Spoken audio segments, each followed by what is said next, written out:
નમસ્કાર mission world કપમાં હું મયુરી આપનું સ્વાગત કરું છું। વાત આપણે વર્લ્ડ કપની આજે કરવાની છે। આ વખતે તો જે પ્રકારે વર્લ્ડ કપમાં મેચો રમાઈ રહી છે અત્યાર સુધી કદાચ ક્યારેય આ પ્રકારે રમાઈ નથી। ઘણી નવી નવી બાબતો છે। આ વખતે સ્થળ નવું છે, પીચો નવી છે, એક આખી યુએસએની નવી ટીમ મેદાનમાં ઉતરી છે। ખૂબ જ અણધાર્યા પરિણામો આ વખતના વર્લ્ડ કપમાં મેચોમાં આપણને મળી રહ્યા છે।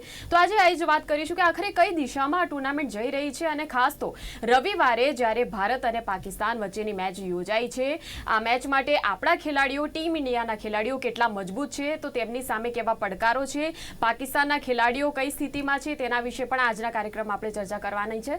ચર્ચા કરવા માટે મારી સાથે જોડાયા છે સ્પોર્ટ્સ એક્સપર્ટ અશોક મિસ્ત્રી। અશોકભાઈ, સ્વાગત છે આપનું કાર્યક્રમમાં। Thank you so much. બિલકુલ, તો આપણે ચર્ચા શરૂ કરતા પહેલા જોઈ લઈએ ખાસ અહેવાલ। ટી20 વર્લ્ડ કપ એક પછી એક આંચકા આપતો જાય છે। ચેમ્પિયન રહી ચૂકેલ પાકિસ્તાન યુએસએના હાથે હાર્યું। બીજી ચેમ્પિયન રહી ચૂકેલ ટીમ શ્રીલંકાને બાંગ્લાદેશે હાર આપી। રનર્સઅપ રહી ચૂકેલ ટીમ ન્યૂઝીલેન્ડ માત્ર 75 રનમાં ઓલ આઉટ થઈ ગઈ અને અફઘાનિસ્તાન સામે 84 રનના મોટા માર્જિનથી હારી પણ ગઈ। આ વખતનો વર્લ્ડ કપ કંઈક નવી જ રીતે રમાઈ રહ્યો છે। યુએસએની પીચ પર સ્કોર થતો નથી, શોટ્સ રમી શકાતા નથી। આઈપીએલના ઢગલા રન્સ જોઈને ગયેલા બેટર્સ યુએસએમાં પરેશાન થઈ ગયા છે। ભારત પણ પોતાની બહુચર્ચિત અને હાઈ વોલ્ટેજ મેચ રમવા જઈ રહ્યું છે। ભારત અને પાકિસ્તાન વચ્ચેની મેચની ટિકિટોનો ભાવ અધધ આસમાને જતો રહ્યો છે। ઇવન એડવર્ટાઇઝના ભાવ પણ અકલ્પનીય રીતે ઊંચા છે। ત્યારે જો મેચ 100-125 રનની થશે તો લોકોના પૈસા પડી જશે। ભલે યુએસ સામે પાકિસ્તાન હારી ગયું હોય કે ભારત આયર્લેન્ડ સામે જીતી ગયું હોય, પણ ભારત પાકિસ્તાન વચ્ચેની મેચ તો રોમાંચક જ થવી જોઈએ તેવી આશા ક્રિકેટ રસિકો રાખી રહ્યા છે। યુએસની પીચ પર ફાસ્ટ બોલર્સને મદદ મળે છે અને બંને ટીમોમાં સારા ફાસ્ટ બોલર્સ હોય મેચ જોરદાર થઈ શકે છે। રોહિત, વિરાટ, સૂર્યા, હાર્દિક પંત જેવા આ ફોર્મેટના બોસ કહેવાય તેવા ખેલાડીઓ હોય કે સામેની ટીમમાં બાબર આઝમ, રિઝવાન, ઇફ્તિખાર જેવા ખેલાડીઓ છે કે જે ભારે પડી શકે। બોલિંગ ડિપાર્ટમેન્ટમાં ભારતના બુમરાહ ટોચ પર છે, પણ પાકિસ્તાનના શાહીન આફ્રિદીને પણ એક ખતરનાક બોલર ગણવો પડે। ભારત પાસે સિરાજ છે તો પાકિસ્તાન પાસે નસીમ શાહ છે। આ બંને ટીમો પાસે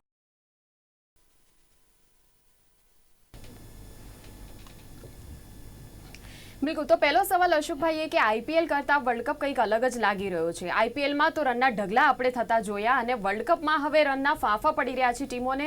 તો શું બેઝિક ડિફરન્સ છે આ ટુર્નામેન્ટનો?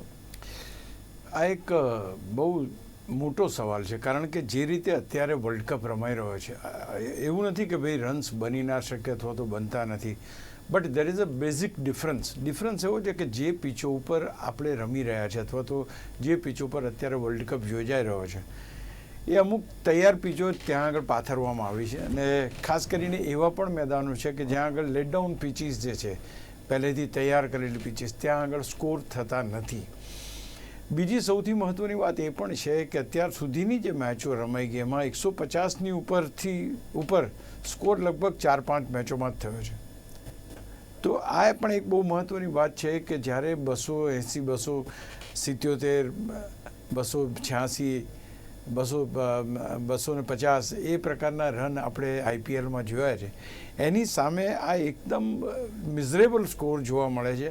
અને ઘણી બધી ટીમો એવી છે કે જે ગઈકાલની વાત કરો, ન્યૂઝીલેન્ડ જેવી ટોપમોસ્ટ ટીમ એ 75 રનમાં ઓલ આઉટ થઈ ગઈ। આઈ mean the something which is unbelievable. પાકિસ્તાનની ટીમ હતી 159 રનમાં ઓલ આઉટ થઈ ગઈ। તો ક્યાંક એમ કહી શકાય કે ક્રિકેટ ધીમું રમાય છે, બેટ્સમેન ઓરિએન્ટેશન આ પીચો ઉપર બહુ ઓછું જોવા મળે છે। Ball doesn't come on to the bat so easily as it use to come in India. તો એ બધી પરિસ્થિતિ વચ્ચે હવે આખું ને આખું ક્રિકેટ બદલાઈ ગયું છે, કારણ કે જે ખેલાડીઓ અહીં આઈપીએલમાં મોટા મોટા ચોગ્ગા છગ્ગા મારીને મોટો સ્કોર કરીને ત્યાં ગયા છે ત્યાં રન કરી શકતા નથી। તો આ એક સૌથી મોટો ડ્રોબેક કદાચ આ વર્લ્ડ કપનો કહી શકાય। અને વર્લ્ડ કપનો ડ્રોબેક એટલા માટે કહું છું કે જો વર્લ્ડ કપ રોમાંચ નહીં આપે, જો વર્લ્ડ કપ વધારે રન્સ નહીં બનાવે અથવા તો બેટર્સ ઓરિએન્ટેડ ગેમ્સને જો બોલર્સ ડોમિનેટ કરવાનું શરૂ કરશે તો then ultimate goal of T20 cricket is being hampered. અહીંયા આગળ મનોરંજન છે, અહીંયા આગળ એન્ટરટેનમેન્ટ છે, અહીંયા આગળ તમારે 20 ઓવરમાં સૌથી વધુ રન બનવાની શક્યતા હોય, એટલા માટે તમને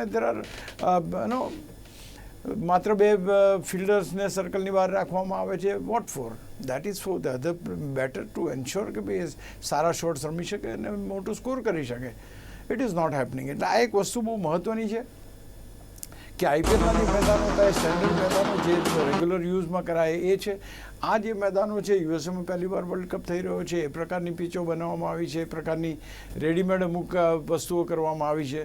તો that doesn't suits to the people બીજું સૌથી મહત્ત્વનું પરિબળ મારી દ્રષ્ટિએ એમ કહી શકાય કે ભાઈ ક્રાઉડ ક્યાં છે? Crowd is not there.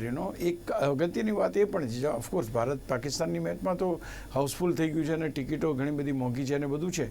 But કહેવાનું તાત્પર્ય છે કે it is not able to fetch the spectators.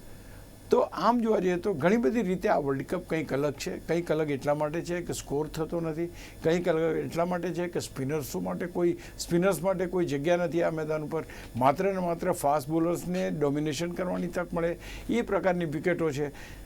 અને શરૂઆતના તબક્કામાં હવે આમાં થાય છે શું કે જે ટીમો ખરેખર મજબૂત ટીમો છે, ધારો કે 8 કે 9 ટીમો જે મેઇન કોર ટીમ્સ જે છે, ભારત, પાકિસ્તાન, ઇંગ્લેન્ડ, ઓસ્ટ્રેલિયા, એ બધી ટીમોને ક્યાંક સેટબેક સહન કરવાનો વારો ના આવે.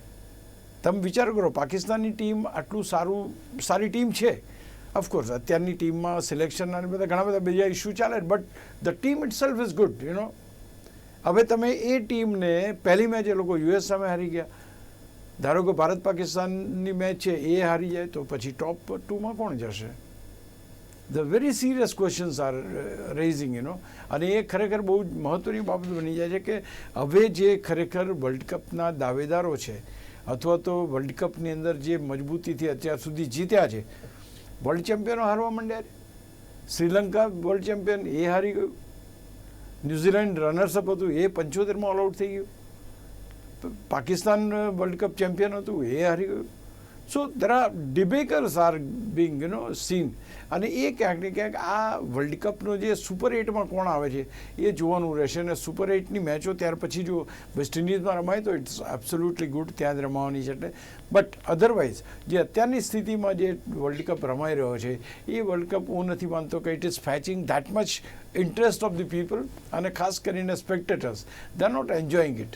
દે are not enjoying in the terms of કે ઓકે મેચ થાય છે, કોઈ જીતે છે, 150 રન મારે છે, કોઈ ગઈકાલે 75 રન થયા, ક્યારેક આની આગળ 94 રન થયા, ક્યાંક 85 રન થયા. તો આ પ્રકારના સ્કોર જે છે એ સ્કોર રિસન્ટ પાસ્ટમાં લોકો જોયા નથી. એટલે they are getting bit on back foot. હું માનું છું કે આવનાર દિવસોમાં આપણને સારું ક્રિકેટ જોવા મળે. બિલકુલ. અને પરિણામો તો એવા ચોંકાવનારા આવે છે કે વર્લ્ડ કપ ચેમ્પિયન રહી ચૂકેલું શ્રીલંકાએ બાંગ્લાદેશ સામે હાર્યું, પછી પાકિસ્તાન યુએસ સામે હાર્યું, 2021ની રનર્સઅપ ન્યૂઝીલેન્ડ જેવી મજબૂત ધરખમ ટીમ ખાલી 75 રનમાં આ પ્રકારે ઓલ આઉટ થઈ જાય, અફઘાનિસ્તાન જેવી ટીમ સામે હારી જાય. એટલે આખરે કઈ દિશામાં જઈ રહી છે આ ટુર્નામેન્ટ એ આપણે હવે જાણવું જોઈએ. બહુ તમે સાચી વાત કરી. Only 2 players of New Zealand have entered in to the double figure, that is 12 અને 14. બાકી 9 ખેલાડીઓ બધા સિંગલ ડિજિટમાં આઉટ થયા છે. I mean the something with the pitch, something with the bowling, you don't know કે આટલી મજબૂત ટીમ, આટલી ધુરંધર ટીમ, અને એ ધુરંધર ટીમની આવી દશા થાય કે જેના ઘણા ખેલાડીઓ even they played in IPL. એ છે શ્રીલંકાની વાત કરો. Sri Lanka has been very serious. પાકિસ્તાનની ટીમ એ થઈ ગઈ. હું માનું છું કે આંતરિક પ્રશ્નો હોય છે કે પાકિસ્તાનના, but as long as players R concern and as long as your batting is concern, you are suppose two B the best of the players. આંતરિક વિખવાદો હોઈ શકે, but when you are entering on to the field તે વખતે તમારી batting તો તમે બતાવો. તો એ પણ નથી થઈ શકતું. એટલે ત્યાંની પીચ ઉપર બેટ્સમેન એડજસ્ટ નથી થઈ શકતા. બોલ સ્પીડ જે ધારો છો એના કરતાં ઓછી આવે છે, અનઇવન બાઉન્સ આવે છે, ball is rising at some point. તો આ બધી પરિસ્થિતિની અંદર એટલા માટે જ હું હમણાં કહેતો ભાઈ જો આ બધી ટીમો આ પ્રકારનું પરિણામ આપશે, ધારો કે યુએસએની ટીમ અહીંયાથી આગળ નીકળે છે, સપોઝ પાકિસ્તાન આપણી સામે પણ હારી જાય છે અને એક છેલ્લી મેચ છે એ કદાચ જીતશે તો ભાઈ એનો ચાન્સ નહીં લાગે. તો યુએસએ જો સળંગ જીતશે તો USA can be the second team. તો Pakistan will not be there in super 8. તો આ પરિસ્થિતિ કંઈ ઊભી ના થાય. એટલા માટે અહીંયા જો શ્રીલંકાની સ્થિતિ પણ એટલી જ નાજુક છે, એમને પણ નેક્સ્ટ મેચ જીતવી પડે એવી પરિસ્થિતિ છે. ન્યૂઝીલેન્ડને નેક્સ્ટ મેચ જીતવી પડે એવી પરિસ્થિતિ છે, પાકિસ્તાનને નેક્સ્ટ મેચ જીતવી પડે એવી પરિસ્થિતિ છે. તો અહીંયા આગળ આટલી બધી ડાયસિસ સિચ્યુએશન જો થશે તો એવું લાગે છે કે જે ટોપની અમુક ઇંગ્લેન્ડ છે, ઓસ્ટ્રેલિયા છે, ભારત છે, આ 3-4 ટીમો વચ્ચે જ મેચ રહેશે.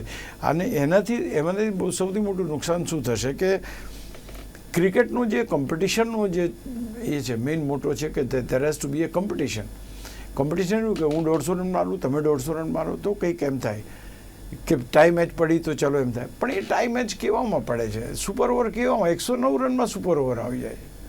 તો કંઈ આટલી મોટી આઈપીએલ રમાઈ ગઈ, આપણે ગઈકાલે વાત થઈ કે 2-3 વર્ષ થઈ ગયા હજુ સુપર ઓવર મેચ ગઈ નથી.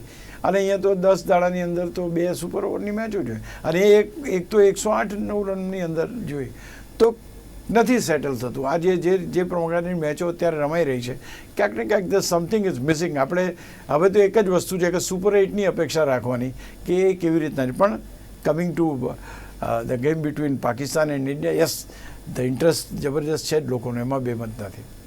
બિલકુલ. અને રવિવારે જે ભારત પાકિસ્તાન વચ્ચે હાઈ વોલ્ટેજ મેચ છે અને ખાસ તો ટિકિટોના ભાવ તો આસમાને પહોંચી જ ગયા છે. એડવર્ટાઇઝમેન્ટના જે ભાવો છે એ પણ અત્યાર સુધીના સૌથી હાઈએસ્ટ છે. હવે મેચ એ પ્રકારે રોમાંચક આપણને જોવા મળશે કે કેમ? Well will have to expect it કે રોમાંચક હોય, કારણ કે જે રીતે અત્યારે પાકિસ્તાન રમી રહ્યું છે, જે રીતે એમના ટીમના ઇન્ટરનલ પ્રોબ્લેમ્સ છે, જે રીતે એક ખેલાડી ઉપર ઘણી બધી ચર્ચા થઈ રહી છે, ટીમનો મોરલ ટોટલી ડાઉન છે, the way Shaheen Afridi is bowling is of no use, wide ને નો બોલ ને I mean is not at all in good form. હવે સવાલ એ છે કે આ બધા ખેલાડીઓ, એક વસ્તુ તો ચોક્કસ છે કે ભારત અને પાકિસ્તાન આ બંનેની જે દુશ્મની છે વર્ષો જૂની છે અને કોઈ પણ દેશ ચાહે પાકિસ્તાન હોય કે ભારત હોય હારવાનું પસંદ કરતું નથી. હવે આ મેચનો રોમાંચ એ જ છે. પરિણામ કંઈ પણ હોય, ભલે યુએસએ સામે પાકિસ્તાન હારી ગયું હોય કે બીજી જગ્યાએ પાકિસ્તાન 50માં ઓલ આઉટ થઈ ગયું, પણ when it comes to India they are all weapons are there up. Of course એનું જે દોડ બહુ લાંબે સુધી ગઈ નથી. 7 મેચોમાંથી એક જ મેચ એ લોકો જીત્યા હતા, પણ એક મેચ એવી આપણી સામે જીત્યા કે જે આપણે એમાં સેમિફાઇનલમાં જઈ ના શક્યા. એટલે અહીંયા આગળ ટીમને ભલે હારી ગઈ છે કે ભારત ભલે આયર્લેન્ડ સામે, પણ ભારત પાકિસ્તાનની મેચનો એક અલગ અંદાજ છે, અલગ ટેસ્ટ છે, અલગ રોમાંચ છે, અલગ જનૂન છે. કોઈ પણ ખેલાડી એ આ પર્ટિક્યુલર મહેન્દ્રસિંહ ધોની તો એક જમાનામાં એ સુધી કહેતા હતા કે ભલે આપણે ગમે તે મેચ હારી જઈએ પણ પાકિસ્તાન સામે મેચ ક્યારેય હારવી જોઈએ નહીં. અને that same spirit પ્રિવેલ્સ in Virat Kohli. Virat Kohli ક્યારેય આઉટ જ ના થાય અને માત્ર એક જ વાર આ લોકો આઉટ કરી ગયા. સૌથી વધારે રન એણે પાકિસ્તાન સામે જ માર્યા છે. તો આ જનૂન છે. તો એ જનૂન even they are having the same this thing. એવું નથી કે એ લોકો તદ્દન છૂટું મૂકી દે, એમ નથી. ભલે પરિણામો આપણા તરફેણમાં જ છે અથવા તો અત્યાર સુધીની મેચો જીત્યા એમાં ભારતનો જ હાથ ઉપર છે, પણ એ મેચનું મહત્ત્વ હું માનું છું કે ક્રિકેટના ઇતિહાસમાં સૌથી વધારે વ્યુઅરશિપ મેળવતી જો કોઈ મેચ હોય તો એ ભારત પાકિસ્તાનની મેચ છે. તમે જે કહ્યું એ પ્રમાણે કે ભાઈ ટિકિટ્સની વાત તો છોડો, એ તો લાખો રૂપિયામાં વેચાઈ ગઈ એમ કહે તો ચાલે, બટ ધ એડવર્ટાઇઝમેન્ટ અને એટલી બધી advertisement A within that during that match આવશે કે જે બાકી બધી મેચો કરતાં કંઈ ઘણી વધારે હશે. Every second is Bing costing to the sky. આ આસમાનને અડે એવા ભાવથી એ બધું વેચે. તો મેચ તો ભાઈ આમણે તો તડામાર તૈયારીઓ કરી છે કે મેચ સારી થાય. જો કંઈક હાના થઈ અથવા તો કોઈ 5-25માં ઓલ આઉટ થઈ ગયું કે ડિબેકલ થઈ ગયું તો then people are going to lose their money એવું લાગી રહ્યું. પણ આપણે એ અપેક્ષા કરીએ કે હા, બંને ટીમો મજબૂત છે, મજબૂત રહે. પાકિસ્તાનની હારની અંદર ટીમ ખરાબ રમી, યસ એમની ટીમના ઇન્ટરનલ પ્રોબ્લેમ છે, પણ ખેલાડીઓની જે એમની જે રેપ્યુટેશન છે of playing cricket playing, I am talking about, A reputation તો એટલી જબરજસ્ત છે. એ લોકો હજુ પણ સારું ક્રિકેટ પ્રોડ્યુસ કરી શકે છે, સારું ક્રિકેટ રમી શકે છે. It's going to be very interesting. બિલકુલ. આપણે અને બંને ટીમના લાસ્ટ પરફોર્મન્સની પણ આપણે જો વાત કરીએ તો પાકિસ્તાન યુએસ સામે હારી ગયું. આપણે ટીમ ઇન્ડિયાની જો વાત કરીએ, ટીમ ઇન્ડિયા આયર્લેન્ડ સામે છેલ્લે જીતી ગઈ. હવે આ બંને જે પરિણામો છે, આ મેચ ઉપર પરિણામોની કેટલી અસર કઈ રીતે જોવા મળે? એક વસ્તુ તો ચોક્કસ છે કે તમારે there are professional players playing around, એકાદ હારથી કે એકાદ જીતથી they don't get into that motion કે ચલો આપણે એક મેચ જીતી ગયા એટલે વર્લ્ડ કપ જીતી ગયા, નો. કે પાકિસ્તાન એક મેચ હારી ગયું એટલે બધું પૂરું થઈ ગયું, નો. આ એટલા બધા પ્રોફેશનલ છે કે the moment they play the next match they are in a terrific form, terrific attitude. એમનો એટીટ્યુડ કે કમ ઓન, નથિંગ ડુઈંગ, એક ગઈ તો ગઈ, ચલો અહીંથી શરૂઆત કરીએ. સો that sort of a approach, that sort of a attitude is being, આ બધા ક્રિકેટર્સ બતાવે છે. એટલે પહેલી મેચ ધારો કે પાકિસ્તાન હારી ગયું છે, પણ એનો અર્થ એ નથી કે ભારત સામે ન જીતી શકે. બીજી અગત્યની વાત, એટલા માટલા ધોવાયા છે, એક કમેન્ટેટર્સથી લઈને પોલિટિકલ પાર્ટીઝ લઈને બધી જ વસ્તુ, ઇવન ત્યાંના પીસીબીના ચેરમેનથી માંડીને ખેલાડીઓના સિલેક્શન, બધે ચારે બાજુ પાકિસ્તાનને ગાળો પડી છે કે આવી રીતના હારી ગયા, આમ થઈ ગયું, તેમ થઈ ગયું, પહેલી વાર રમતો દેશ તમને હરાઈ ગયો છે. બટ આ બધાની બે અસર થાય, એક પોઝિટિવ એક નેગેટિવ. એમ કે ચલો, અને એક જ વસ્તુ, જો પાકિસ્તાન ભારત સામે જીતી જાય તો બધા એના ગુના માફ થઈ જાય, તો એ પ્રકારનું પરફોર્મન્સ જોવા મળે. બીજી બાજુ ઇન્ડિયા ઇઝ નોઈંગ કે ગમે ત્યાં આપણે વર્લ્ડ કપ જીતીએ કે નહીં જીતીએ, આ મેચ કોઈ પણ સંજોગોમાં આપણે હારવાની નથી. અને એટલા માટે they are fit, fine and fantastic. કોઈ સવાલ નથી કે ભારતની આ મેચ આમ તેમ કરે. They are very serious, they are taking it as a final of the tournament. અને એ રીતે જ ભારત પણ ઉતરશે. તો આઈ ડોન્ટ થિંક આની કોઈ અસર પડે, because they are so matured, so professional. કાલે શું બન્યું ભૂલીને આજે નવી મેચ, કે એક વસ્તુ છે, આટલી બધી મેચો તમારે રમવાની છે. If you keep on crying on one match which you lose, તો પછી આની આગળ તમે ક્યાં વધી શકશો. So it's to go. અને બંને ટીમો આ જ પ્રકારે આ જ મનોવૃત્તિથી આગળ વધશે કે કેવી રીતે મેચ જીતાય. તો પાકિસ્તાની ટીમમાં જે ખેલાડીઓ છે, બેટર્સ છે, બાબર છે, રિઝવાન, ઇફ્તિખાર જેવા બેટર્સ છે, અને એની સામે આપણી ટીમમાં છે વિરાટ, રોહિત અને સૂર્યા. તો કોણ કેટલું ખતરનાક, કોણ કોના પર ભારી પડવાની શક્યતાઓ? નહીં, ભારત તો જબરજસ્ત છે. રોહિત શર્મા, વિરાટ કોહલી અને Suryakumar Yadav, they are the fantastic. But it's all on given day. આની આગળની મેચમાં જ્યારે ભારત પાકિસ્તાન સામે હારી ગયું હતું, તે વખતે શાહીન આફ્રિદીએ જે તરખાટ મચાવ્યો હતો, રોહિત શર્મા, KL રાહુલ અને વિરાટ કોહલી 3 ખેલાડીઓને આઉટ કર્યા હતા, મેચ જીતી ગયા લોકો. ભારત પાસે મજબૂતી છે, પણ એ મજબૂતી એ ટકવી જોઈએ. ઓફકોર્સ એની પહેલાંની બધી મેચો આપણે જીત્યા, એટલે એવું નથી આપણે જજ કરવા માગતા કે એક મેચ હાર્યા એટલે કે, પણ આપણે એ મેચ હાર્યા ને એનું નુકસાન આપણને બહુ મોટું ઉઠાવવું પડ્યું હતું. એ લીગની એવી મેચ નહોતી. એ મેચ હાર્યા પછી ન્યૂઝીલેન્ડ સામે પણ આપણે હારી ગયા અને આપણે આખી ટુર્નામેન્ટમાંથી બહાર થઈ ગયા. તો કહેવાનું તાત્પર્ય છે કે they have got a very good batters, પણ એની સામે ભારતની બોલિંગ આક્રમણ બહુ જબરજસ્ત છે. બીજું, પાકિસ્તાનનું પણ બોલિંગ આક્રમણ એટલું છે. તમે જે ખેલાડીઓનું નામ દીધા, એ ખેલાડીઓમાં ડેફિનેટલી રોહિત શર્મા, વિરાટ કોહલી અને સૂર્યકુમાર યાદવ ટોપ ખેલાડીઓ છે. એમના કરતાં ડેફિનેટલી આગળ છે. સૂર્યકુમાર યાદવ T20ના ICC રેન્કિંગમાં ઇઝ નંબર 1. એટલે તમારે સ્વીકારવું પડે કે યસ, આ 3 ખેલાડીઓ, આપણા 3 ખેલાડીઓ પાકિસ્તાનના ખેલાડીઓથી મજબૂત છે. પણ એની ગિવન ટાઈમ એ ખેલાડીઓ આઉટ થઈ શકે છે. ગયા વખતે સૂર્યકુમાર યાદવે જોયું, કોઈ જરૂર નહોતી, એવો શોટ મારો કે આઉટ થઈ ગયા. એક ખરાબ શોટ, એક સારી ડિલિવરી આપણે વાત કરીએ છીએ કે બેટ્સમેનની વિકેટ લઈ શકે, પણ અહીંયા ખરાબ શોટને તમારે ટાળવો પડશે, because they have got a very good bowlers. એટલે એ જે જોવા જાઓ તો યસ, ભારતના બેટ્સમેન ટોપ પર જ છે, ટોપ પર જ રહેશે. But you cannot underestimate Babar Azam, Rizwan અને આ બધા ખેલાડીઓ કે જે ભૂતકાળમાં ઘણી બધી બીજી ટીમો સામે એવા આક્રમક અને એવા જબરજસ્ત ઇનિંગ્સ એ લોકો રમી ચૂક્યા છે. સો yes, India is strong, but they will have to keep their eyes open. બિલકુલ. તો બોલિંગ ડિપાર્ટમેન્ટની પણ આપણે સાથે સાથે વાત કરીએ. આપણી પાસે છે બુમરાહ, સિરાજ, અર્શદીપ છે, અને પાકિસ્તાનના આફ્રિદી, આમિર અને નસીમ શાહ કેટલી મજબૂતાઈથી ટક્કર આપી શકે? આ બહુ સારો સવાલ છે. સારો સવાલ એટલા માટે છે કે પાકિસ્તાન આજથી નહીં, વર્ષોથી, મીન્સ યર્સ ટુગેધર, તમે ઇમરાન ખાનથી શરૂઆત કરો તો એટલા બધા જબરજસ્ત અને ખતરનાક ફાસ્ટ બોલર્સ પાકિસ્તાને પેદા કર્યા છે. They produce the maximum fast bowlers અને જબરજસ્ત પરફોર્મન્સ એમનું જોવા મળે છે. આફ્રિદીની જે વાત કરી, જે ગયા વખતે મેચમાં વિકેટો લઈને તરખાટ મચાયો હતો, કે તમે જે 3 ખેલાડી પાકિસ્તાનના કીધા, they are absolutely super bowlers without doubt. Terrific on given time they can prove very vital. તો હું માનું છું કે પહેલી વસ્તુ એ છે કે અહીંયા આગળ પાકિસ્તાનનું બોલિંગ આક્રમણ સારું છે. કમિંગ ટુ ઇન્ડિયા, આપણે આની સાથે ઇન્ડિયાનું પણ આપણે લઈ લઈએ છીએ કે ભાઈ ઇન્ડિયાના ખેલાડીઓ કોણ છે. તો જસપ્રીત બુમરાહ છે, સિરાજ છે અને અર્શદીપ છે. આ 3 ખેલાડીઓની સામે જો તમે પાકિસ્તાનના 3 બોલર્સ મૂકો છો તો ભારતનો એક ખેલાડી તો એક્સ્ટ્રા ઓર્ડિનરી છે જ, જસપ્રીત બુમરાહ ઇઝ નંબર 1. પણ અફ્રીદી અને બાકીના જે 3 બોલર્સ તમે કહ્યા, they are also equally good. એટલે કંઈક થોડા ઘણા અંશે સિરાજ અને Arshdeep may get little less marks than those 2 bowlers other than Shaheen Afridi. એટલે હું માનું છું કે થોડોક હાથ અહીંયા પાકિસ્તાનનો ઉપર છે.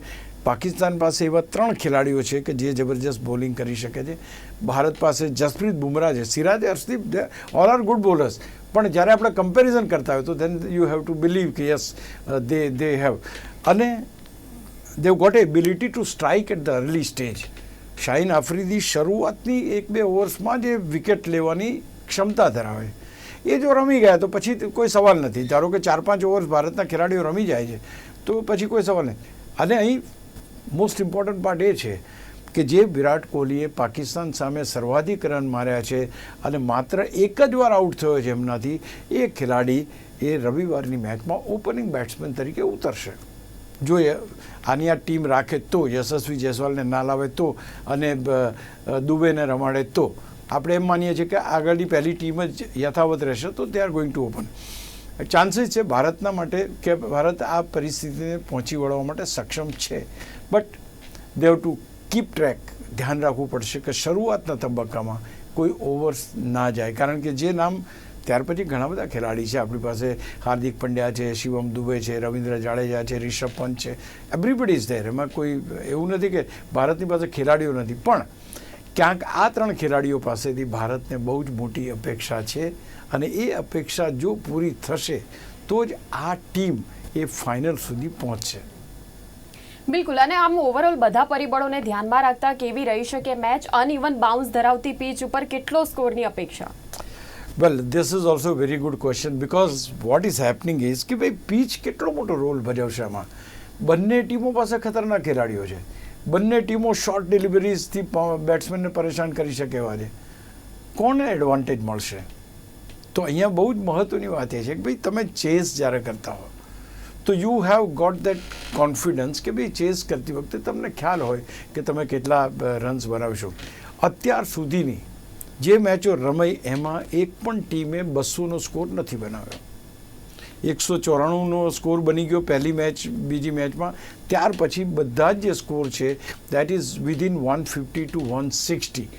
I see this as a, આ જે અહીંયાથી હું માનું છું કે ભારતનો જે સ્કોર થશે અથવા જે આ મેચમાં સ્કોર થશે that is going to turn the table upside down. સારા સ્કોર, જો ભારત પહેલાં બેટિંગ કરે છે તો will definitely see some good score.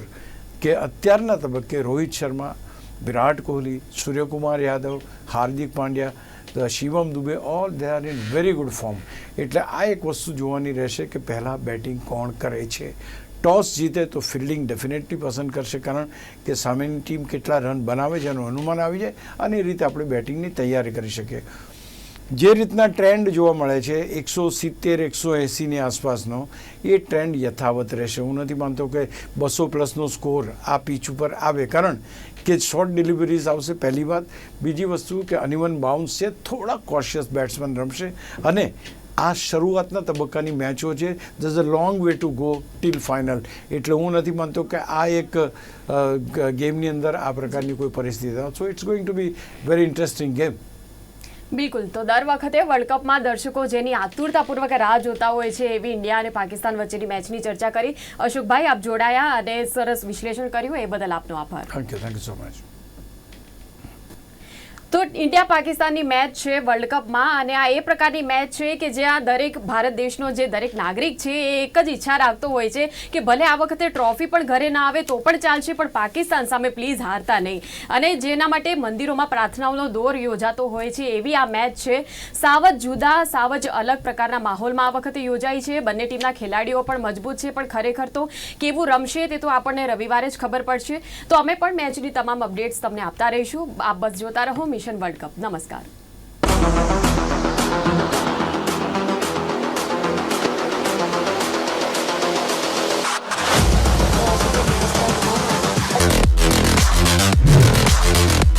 Positive.